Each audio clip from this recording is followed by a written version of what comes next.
여러분, 왜 성품이 중요하냐면요, 한 사람의 위대함은 성품에서 결정이 되기 때문에 그렇습니다.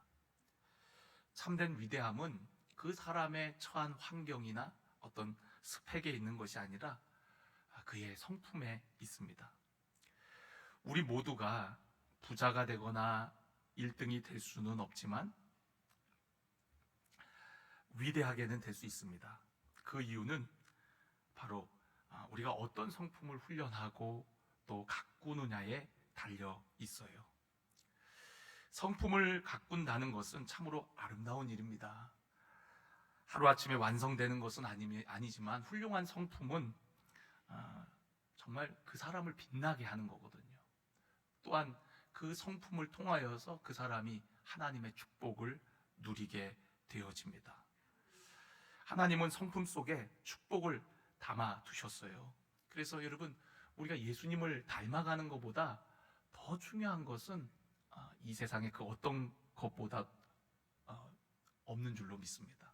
그러니까 우리가 예수님을 닮아가는 것, 그분의 성품을 우리가 훈련하는 것은 너무너무 중요한 일이라는 거예요. 그래서 여러분, 우리가 하반기에는 이렇게 변화와 성숙 중에 성숙한 그런 열매를 맺기 위해서 우리가 성품에 대해서 함께 은혜를 나눈 것이거든요. 우리는 앞서 겸손에 대해서 또 순종에 대해서 함께 은혜를 나누었어요. 순종하는 사람, 겸손한 사람이 하나님께서 기뻐하시고 그런 자들을 가까이 하신다 그랬죠. 여러분, 순종과 겸손이 만나갖고 생겨나는 성품이 뭐냐면 바로 온유라는 성품입니다. 순종과 겸손이 함께 만나 드러나는 성품이 바로 온유예요. 우리가 예수님의 성품 가운데 가장 두드러진 성품이 바로 겸손과 온유입니다. 그래서 마태복음 11장 29절에 보면 나는 마음이 온유하고 겸손하니 나의 멍에를 메고 내게 배우라. 그러면 너희 마음이 쉼을 얻으리니 라고 말씀하고 있습니다. 오늘 우리가 읽은 이 본문 말씀에도 보면 예수님께서 팔복에 대해서 말씀을 하시는데 그 팔복 가운데 세 번째 복이 바로 온유에 대한 복이에요.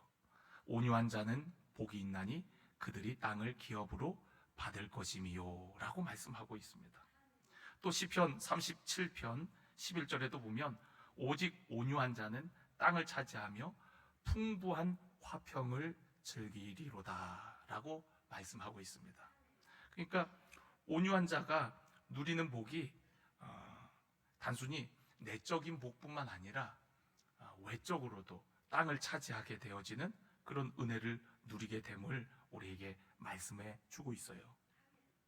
그렇다면 여러분, 온유한 성품이 과연 어떤 성품을 의미하는 걸까요? 첫 번째로 온유한 성품은 따뜻한 마음을 의미합니다.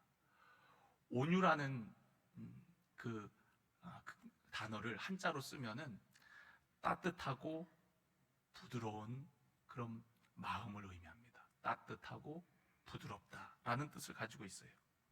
여러분, 사람마다 온도가 있죠. 그 온도는 사람의 분위기이기도 합니다. 어떤 사람은 만나면 굉장히 따뜻하고 푸근한 사람이 있어요.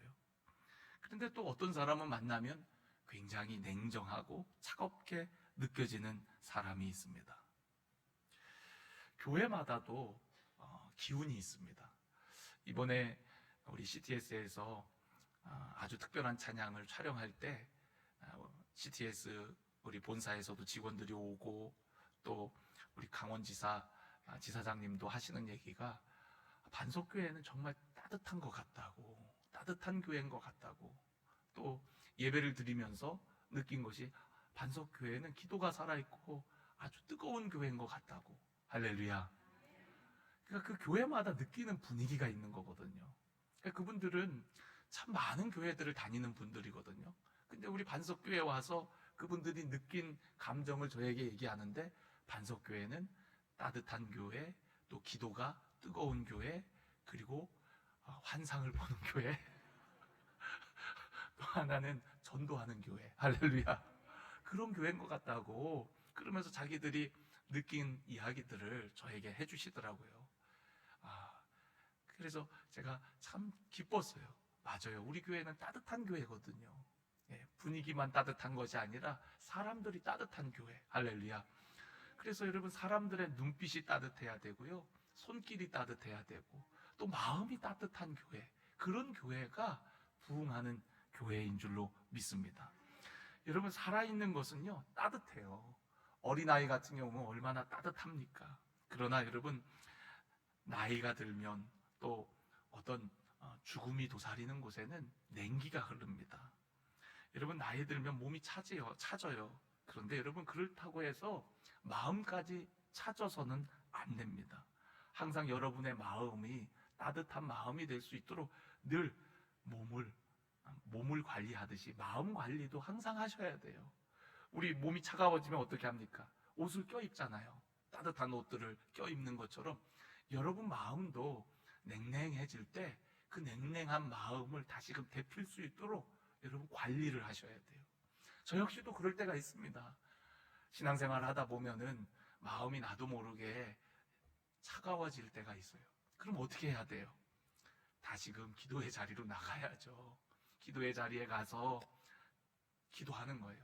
또 기도가 잘 안 되면 찬송하는 거예요. 뜨겁게 찬송하는 거예요. 반복해서 찬송하고, 보혈 찬송하고, 또 주님 찬송하고, 그러면 이제 데펴져 갖고 기도가 안 나오다가 기도가 어느 순간 나오기 시작하는 거예요. 그러니까 여러분, 마음이 냉랭하면 기도도 잘 안 돼요. 그런데 마음이 뜨거워지면 기도가 터져 나옵니다. 근데 그 마음을 데피는 게 바로 찬양이에요.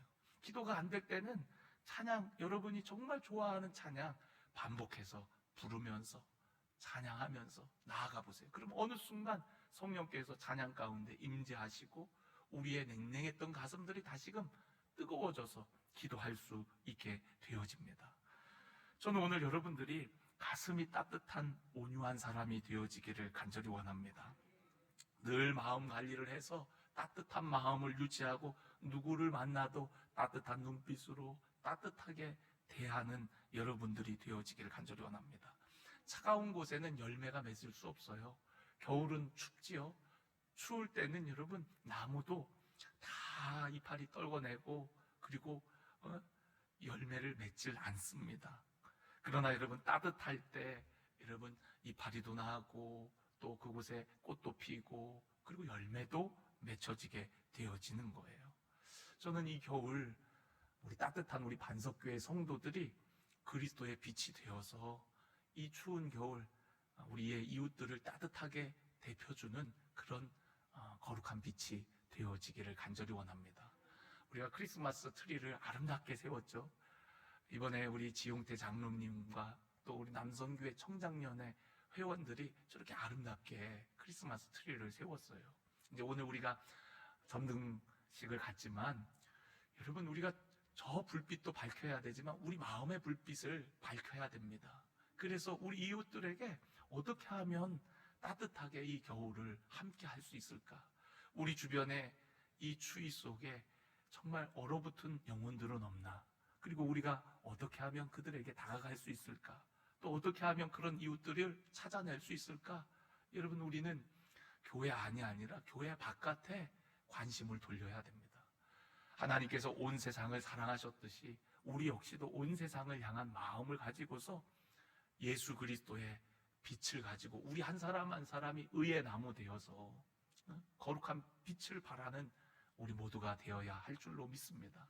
교회 안에 크리스마스 트리를 통해서 빛을 밝히지만 우리 한 사람 한 사람이 바로 그런 거룩한 빛이라는 사실을 잊지 말고 우리 주변에 따뜻한 기운을 나누어 주는 우리 성도 한 사람 한 사람이 되어지기를 간절히 원합니다. 여러분, 성령이 임하시면요 따뜻한 기운이 돌게 되어 있어요. 그래서 성령이 임하면 그 따뜻함 속에 교회도 회복되고 또 가정도 회복되고 우리의 삶도 새로워지게 되어집니다. 그런데 여러분, 언제 우리의 마음이 차가워지나요? 여러분, 교만하면 마음이 차가워집니다. 아까 전에도 말씀드렸듯이 겸손과 순종이 만나갖고 온유가 나온다 그랬잖아요.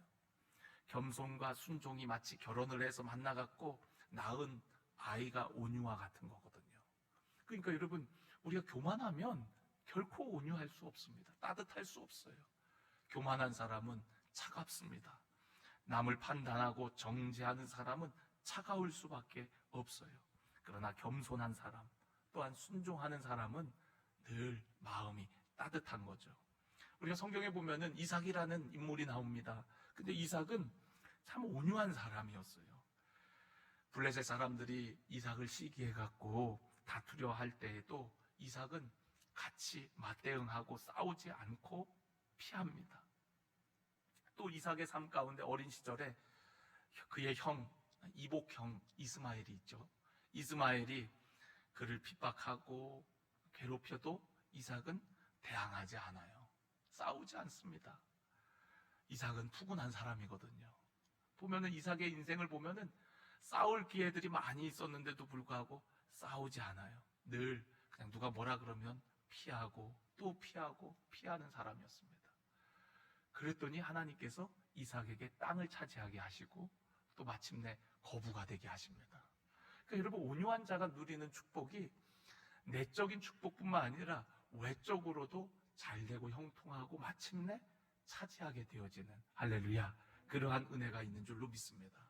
오늘 우리 반석교회가 그런 따뜻한 교회, 우리 성도들이 그런 따뜻한 성도가 되어서 거룩한 영향력으로 세상을 정복해 나가는 우리 모두가 되어지기를 간절히 원합니다. 두 번째로 여러분, 온유한 성품은요, 부드러운 마음이라 그랬죠. 부드러운 마음. 부드러운 마음. 여러분, 부드러운 것이 오래 갑니다. 우리가 치아도 보면은 치아와 잇몸이 있는데 이가 오래 가요? 잇몸이 오래 가요? 잇몸이 오래 갑니다. 잇몸은 부드러운데도 불구하고 나중에 시간이 가면 갈수록 강한 이는 다 뽑혀져 가고, 그리고 잇몸은 죽을 때까지 남는 거죠. 그러니까 강한 게 오래 갈 것 같지만 그렇지 않습니다. 강한 것보다 부드러운 것이 오래 가요. 부드러운 것이 약해 보이지만 부드러운 것이 훨씬 더 오래 가게 되어집니다. 부드러움이 오히려 강함을 이기는 경우들이 훨씬 많아요. 죽어가는 것은 차가울 뿐만 아니라 딱딱합니다. 그래서 우리가 시체를 보면은, 예전에는 입관식을 할 때 우리가 이제 마지막 인사들을 그 관을 좀 열어놓고 인사를 할 때 이렇게 만져보면 깜짝 놀래요. 너무 딱딱하거든요. 그리고 너무 차갑거든요. 그래서 시체는 차가워요. 네. 그러나 여러분, 생명이 있는 곳에는 따뜻하죠. 죽어가는 것은 차가울 뿐만 아니라 딱딱해요. 딱딱한 것은 모가 나고 날카로워져서 또한 다른 사람들에게 상처를 주는 경우들이 많습니다. 딱딱한 것이 강하고 날카로워서 싸움에서 이길 것 같지만 그렇지 않아요. 예. 우리가 성경에 보면 다윗과 사울의 이야기를 우리는 너무나도 잘 알잖아요. 사울은 힘을 가진 왕이었습니다. 다윗을 이길 것 같잖아요. 그런데 다윗을 이기질 못해요. 다윗은 그런 사울을 대항하지 않고 계속 피해 다닙니다.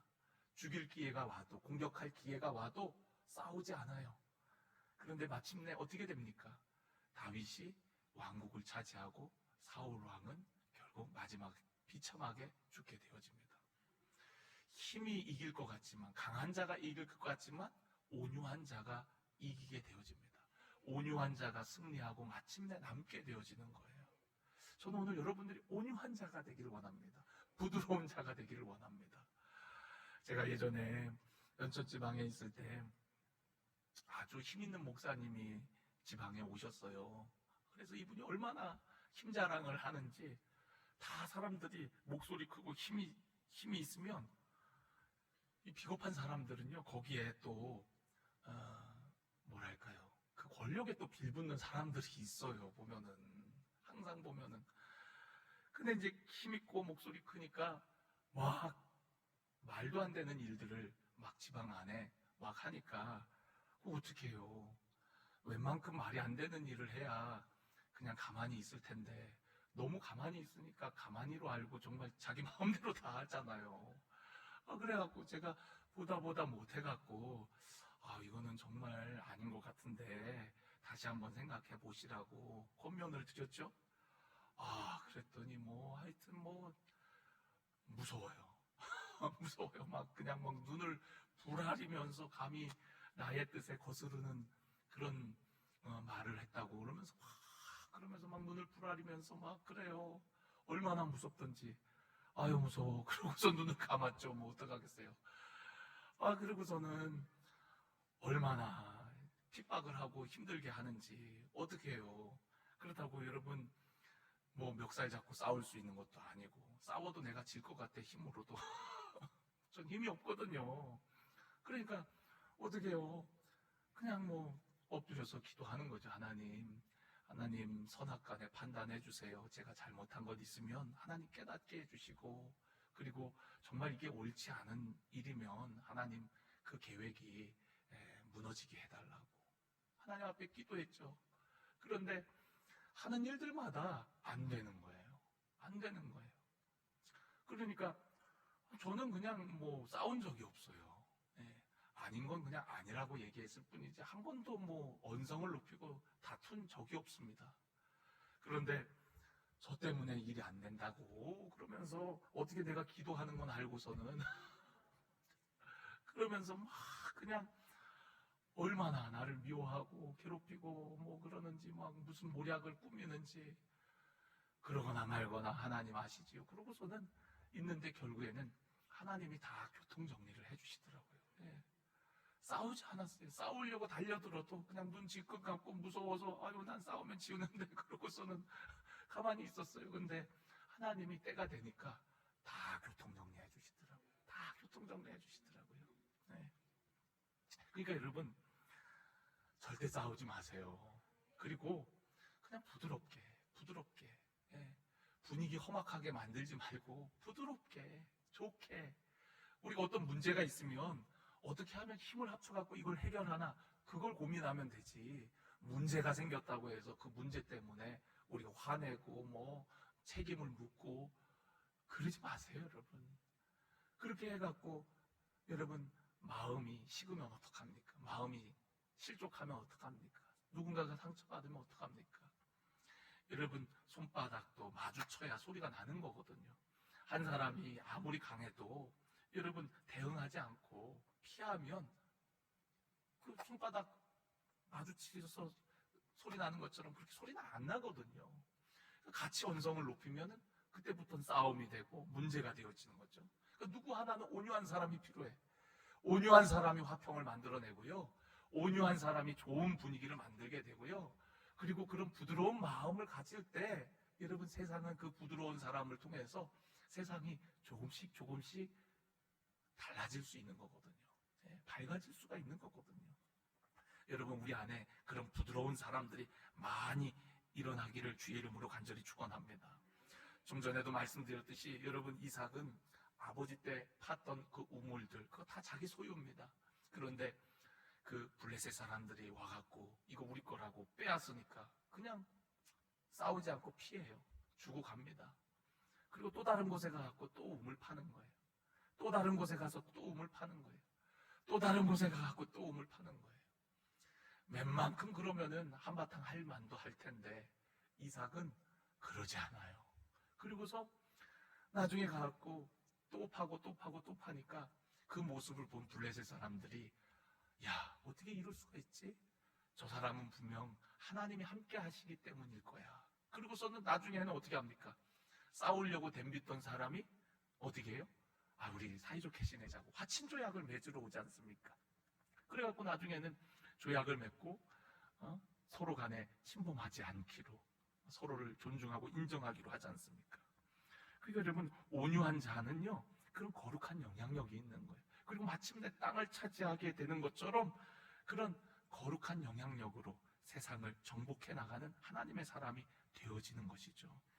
저는 오늘 여러분들이 온유한 자가 되어서 땅을 차지하는 거룩한 영향력의 사람이 꼭 되어지기를 간절히 원합니다.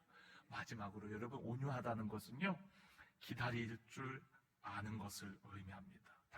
다시 말씀드려서 인내할 수 있는 성품이 온유한 성품이에요. 온유한 성품 자체가 만들어지는데 오랜 시간이 걸립니다. 많은 사람들이 그렇게 부드럽고 따뜻한 모습은 나약하다라고 생각할 수 있지만 그런 부드럽고 따뜻한 성품은 그 어떤 것보다도 강한 모습이고 절제된 힘이에요. 예. 진짜 힘 있는 사람은 힘을 쓰지 않고 이기는 겁니다. 예. 그러니까 힘을 조절할 줄 아는 것이 진짜 고수인 거예요. 아무 데서나 막 힘 자랑하고 막 목소리 크게 하고 막 그거 힘 없는 사람입니다. 자기를 가장하는 거거든요. 그러니까 자꾸 목소리를 크게 하고 막 눈을 부라리고 자기를 힘 있는 사람처럼 보이려고 하는 거거든요. 진짜 힘 있는 사람은 자기 힘을 감추고 있어요. 잘 드러내질 않습니다. 웬만한 상황 속에서 자기의 강함을 나타내지 않아요. 그러니까 온유함은 힘을 조절할 뿐만 아니라 그 힘을 쓸 때 쓸 줄 아는 그런 강인함을 가진 사람이 바로 온유한 사람이에요. 제가 이 온유함을 말씀을 나누기 위해서 여러 목사님들의 설교를 이렇게 들으면서 목사님들마다 하는 온유함을 어디에다가 예를 들냐면 야생마에다가 예를 들더라고요. 야생마. 길들여지지 않은 야생마 얼마나 거칩니까? 그런데 그런 야생마가 길들여지면은 아주 좋은 말이 되는 것처럼, 거친 야생마가 힘 조절할 수 있는 말이 되어질 때에 정말 명마가 되는 것처럼, 마치 온유함이라는 것은 그와 같다라는 거예요. 우리의 거친 성품들이 시간을 통해서 연단되어지고 길들여져 갖고 만들어진 그런 모습, 그게 바로 온유함이라는 거예요. 하나님의 사람 모세를 생각할 때 그가 왕궁에서 40년 동안 자라는 동안에는 그가 굉장히 거친 사람이었죠. 그래서 자기 민족을 도우려다가 사람을 밀쳐갖고 죽이게 되어집니다. 그러니까 죽일 뜻은 없었지만 그만큼 그가 행동이 거칠었다는 것을 의미하거든요. 그래서 결국에는 도망을 가게 되지 않습니까? 광야로. 도망가갖고 40년 동안 광야에서 기다려요. 하나님께서 그를 찾아오지 않으셨습니다. 말씀하시지 않았어요. 40년 동안 양들을 치면서 그 미디안 광야를 방황합니다. 여러분, 40년이 말이 40년인지 얼마나 긴 시간입니까? 근데 마침내 40년 되는 해에 떨기나무 아래에서, 떨기나무의 불 가운데 하나님께서 임재하셔갖고 그를 부르시게 되어지죠. 40년 동안 그 거친 모세의 성품들이 다듬어지기 시작한 거예요. 그리고 우리가 성경에 보면은 모세만큼 온유함이 온 지면에 가득한 사람이 없다라고 표현을 하거든요. 그 가장 온유한 사람, 예수님 다음으로 온유한 사람을 꼽으라 그러면 아마도 모세 혹은 이삭, 이런 사람을 꼽지 않을까요? 그만큼 모세는 40년 그 미디안 광야에서 기다림의 시간을 통해서 그의 성품이, 거친 성품들이 다듬어진 거예요. 그래서 그가 80이 되어갖고 이스라엘 백성들을 이끌게 되었을 때 그의 성품을 보면은 백성들이 대들고 또 범죄하고 그래도 오히려 그들을 품잖아요. 모세가 그 많은 백성들을 품어요. 그리고 그들을 위해서 기도합니다. 심지어는 자기의 생명을 내어놓으면서까지 백성들을 살리려고 하는 그런 모습을 볼 수가 있어요. 어느 날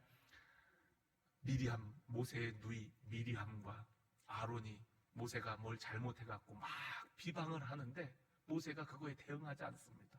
그냥 잠자코 있어요. 그러니까 하나님께서 나중에 나서갖고 미리암을 치잖아요. 네가 감히 하나님의 종을 네가 뭔데 비방하냐 하면서. 근데 그때에도 모세를 보면은 모세가 그런 거에 막 부닥치지 않아요. 그냥 가만히 있어요. 오히려 나중에 모세가 미리암을 위해서 기도해 주지 않습니까? 그러니까 여러분, 자기를 비방하는 사람, 심지어는 백성들 중에 불만을 갖고 돌을 들어 치려고 할 때에도 모세는 그 백성들과 다투지 않아요. 하나님께 부르짖지 백성들과 큰 소리 치면서 다투질 않습니다. 왜 그래요? 온유한 성품을 가졌기 때문에 그렇습니다. 그런 온유함을 가졌기 때문에 40년 미디안 광야에서 그의 거친 야상마와 같은 성품들이 다듬어지고, 그러고서 그의 성품이 이제 온유함으로, 이 땅에 어떤 사람보다도 온유한 사람으로 훈련되어졌기 때문에 그 많은 백성들, 얼마나 많은 말들이 있겠습니까? 얼마나 많은 요구들이 있겠습니까? 은혜도 모르고 와서 따지는 그 백성들, 돌을 들러 치려고 하는 백성들 얼마나 믿겠습니까? 그런데도 그들을 위해서 기도하는 모세의 성품은 온유한 성품인 거죠. 따뜻하고 부드럽고 백성들을 생각하는 모세의 성품, 그 성품은 온유한 성품이라는 거예요. 저는 오늘 저와 여러분의 그 성품이 온유하기를 간절히 원합니다. 근데 이것은 하루아침에 만들어지는 것이 아니라 오랜 시간을 통해서 만들어지는 거예요. 여러분, 이삭이 왜 이렇게 온유한가 생각할 때에 아마도 오랜 시간 기다림을 통해서 태어난 아들이기 때문에, 그러니까 아브라함이 약속을 받고 이삭을 낳기까지는 25년의 세월이 필요했잖아요. 그러니까 25년의 시간이 흐른 후에 마침내 갖게 된 그 아이, 그때는 이미 아브라함의 성품도 많이 다듬어진 때였단 말이죠. 100세가 되었을 때에 하나님께서는 아브라함의 성품도 그렇게 다듬어지기까지 기다리신 게 아닐까요? 그리고 그때 마침내 육신적으로는 죽은 것과 같을지 모르지만 그의 마음적으로는 어느 때보다도 따뜻하고 부드러울 때에 여러분, 이삭이 출생하게 되어지는 거죠. 그리고 그 이삭을 기르면서 얼마나 많은 얘기를 했겠어요. 자기 아버지 어머니가 그렇게 나이 든 모습인데 어떻게 나를 낳았는지에 대한 이야기를 얼마나 많이 들었겠습니까? 그 기다림의 열매가 바로 자신이었다는 얘기를 왜 안 들었겠어요? 그러면서 우리 가정의 역사하신 하나님에 대해서 늘 생각하며 자라왔을 거예요. 이삭이 결혼할 때도 보면은 그가 아내를 맞이하기 위해서 찾아다니지 않고 아브라함의 종이 가갖고 아내를 데려올 때까지 그가 묵상하며 기다리는 모습을 볼 수가 있어요. 그러니까 이삭은 묵상하는 사람이었거든요. 다 기다리고 있다가 저기서 자기 아내 될 사람이 다 오니까 그제서야 다 일어나갖고 맞이하는 거거든요. 그 모습이 얼마나 아름다워요. 기다릴 줄 아는 것. 요즘 젊은이들은 잘 기다리질 못하는 것 같아. 요즘 젊은이라 그러면 죄송합니다. 요즘 사람들 너무 빨리빨리 뭐든지 하니까 잘 기다리질 못하는 것 같아요. 요즘 사람들이 다 그런 것 같아요. 그런데 여러분, 기다릴 줄 아는 것, 기다림을 통해서 온유가 만들어지는 거거든요. 우리 카페의 메뉴가요, 그 시그니처 메뉴들이 좀 기다림이 필요한 메뉴들이에요. 그래서 여러분, 주문하면 바로바로 잘 안 나와요. 그래서 여러분, 카페에 가셔갖고 주문할 때 너무 기다린다고 짜증내지 마시고 조금 인내하고 기다려 주시기를 부탁을 드립니다. 왜냐하면 우리 주 메뉴들이 이 크림을 만들어야 되거든요. 근데 크림을 만드는데 오랜 시간 그거를 이렇게 돌려줘야 부드럽고 맛 좋은 크림이 만들어져요. 그러니까 한 잔을 만들더라도. 그러다 보니까 주문이 이렇게 밀려 있거나 그러면은 굉장히 많이 기다려야 돼요. 근데 기다리는 만큼 부드러운 크림과 함께 커피를 드실 수가 있는 거거든요. 그래서 기다리는 것을 힘겨워하지 마시고 좀 기다려주세요. 아셨죠? 네. 기다려주셔야 돼요. 이삭처럼 좀 기다려보세요. 그러면은 하나님께서 여러분들을 통해서 또 거룩한 영향력을, 또 땅을 차지하게 하는 은혜를 베풀어 주실 줄로 믿습니다. 뭐든지 기다려야 돼요. 아파트 청약도 다 기다려야 돼. 기다려야 좋은 게 돼. 기다리지 못하는 사람은 그냥 비싸게 사야지 뭐 어떡하겠어요. 기다려야 됩니다. 다. 여러분, 모리아산에 올라갈 때에 이삭이 묻잖아요. 아버지, 불과 나무는 있는데 재물은 어디 있습니까? 여호와께서 예비하셨다. 그리고서는 올라가갖고 갑자기 아버지가 돌변해갖고 자기를 꽁꽁 묶어갖고 제단 위에다가 올리지 않습니까? 여러분, 이삭이 한참 힘쓸 나이인데 그걸 어떻게 빠져나올 수 있지 않았겠어요? 그런데 아버지가 그리 말씀하시니까 이상한 걸 알면서도 그냥 따라 올라가는 거예요. 그리고 재물 위에 올려놔도 발버둥 치지 않고 그냥 기다리는 겁니다. 마침내 기다리니까 하늘문이 열리고 하나님께서 말씀하시는 거예요. 말씀하시는 거예요. 하나님의 음성을 듣는 거죠. 그러니까 여러분, 마지막까지 가봐야 되는 거예요. 항상 인내는 그런 겁니다. 끝까지 가봐야 되는 거예요. 여러분, 이번 주 우리 끈질긴 기도에 대해서 말씀 나눴잖아요. 6번 기도하고 집에 가면 그 사람은 기도의 응답을 모르는 거죠. 그러나 7번 응답이 올 때까지 간절함으로 끈질김으로 나아가는 사람은 마침내 응답을 받고 기도의 간증이 있게 되어지는 거죠. 여러분 기다려보세요. 그리고 간절함으로 하나님을 신뢰하세요. 그러면 반드시 여러분의 그 기다림을 통해서 하나님께서 주시는 상급이 있을 줄 믿으시길 바랍니다. 저는 오늘 여러분들에게 온유함에 대해서 말씀을 나누면서 3가지를 말씀드렸어요. 온유한 성품은 따뜻한 성품이다. 온유 자체가 따뜻함과 부드러움이라고 그랬는데 따뜻한 성품이다. 따뜻함 안에 그런 하나님의 역사가 있다는 것. 성령의 역사도 뜨거움의 역사고 교회가 따뜻해야 부흥된다는 것. 여러분 가정도 따뜻한 기운이 있고 성령의 역사로 여러분의 가는 곳마다 따뜻함이 있기를 간절히 원합니다.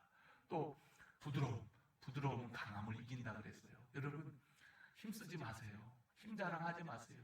그저 겸손하게 또 순종하면서 하나님 말씀 앞에 엎드리는 자가 가장 강한 자입니다. 하나님께서 승리하게 하셔요. 마침내 선악간에 다 하나님께서 판단해 주시고 언젠가는 다 그 모든 것들을 교통정리해 주시는 때가 있어요. 그러니까 여러분 억울해도 소리치지 마세요. 싸우지 마세요. 따지지 마세요. 그저 하나님 앞에 엎드리고 하나님 앞에 길을 묻고 또 피하고 그때 하나님께서 우리에게 더 크신 은혜를 베풀어 주시는 줄로 믿습니다. 또한 여러분 기다리는 거라 그랬어요. 여러분 온유라는 성품 자체가 기다림을 통해서 가꾸어지는 성품입니다. 그러니까 여러분 끝까지 인내하시고 또 그 기다림을 통해서 여러분의 모난 성품들을 이렇게 다듬어 가세요. 저 역시도 그런 기다림 속에 성품이 다듬어져 감을 느낍니다. 아직까지도 예수님 닮게 너무나도 부족해요. 그러나 닮으려고 또 예수님 따라가려고 흉내라도 내려고 애를 씁니다. 그렇게 하다 보니까 5년 전보다 작년보다 올해 더 성숙해지는 것을 느끼게 되어져요. 그래서 여러분 시간이 필요하고요.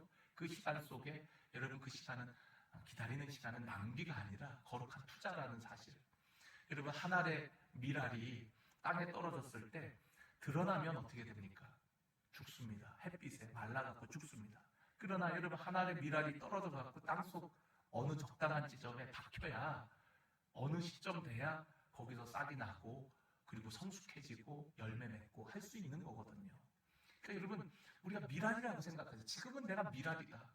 내가 드러나지 않고 사람들에게 보이지 않아도 언젠가 이 기다림의 시간을 통해서 내가 싹이 나고 열매 맺는 그런 축복의 인생을 살리라. 여러분 이런 마음을 가지고 준비되어지는 여러분들이 되기를 원합니다. 준비가 없이는 쓰임 받을 수가 없어요. 드러나기 전에 준비되어지는 시간이 필요한 거거든요. 땅속에 박혀있는 시간이 필요한 거거든요. 그래서 사람들이 나를 몰라준다 해도 여러분 서운해하지 마세요. 나는 지금 준비되는 시간이에요. 그리고 그 준비되어짐을 통해서 언젠가 하나님께서 모세와 같이 또한 다윗과 같이 영광스럽게 쓰는 때가 오는 거거든요. 할렐루야. 그러니까 여러분 기다리시고 미랄이다 생각하고 나는 지금 땅속에 꿈틀거리고 있다 생각하고 여러분 준비되셔서 이 때를 위해서 좀 아름답게 쓰임받는 하나님의 사람들이 꼭 되어지기를 간절히 축원합니다.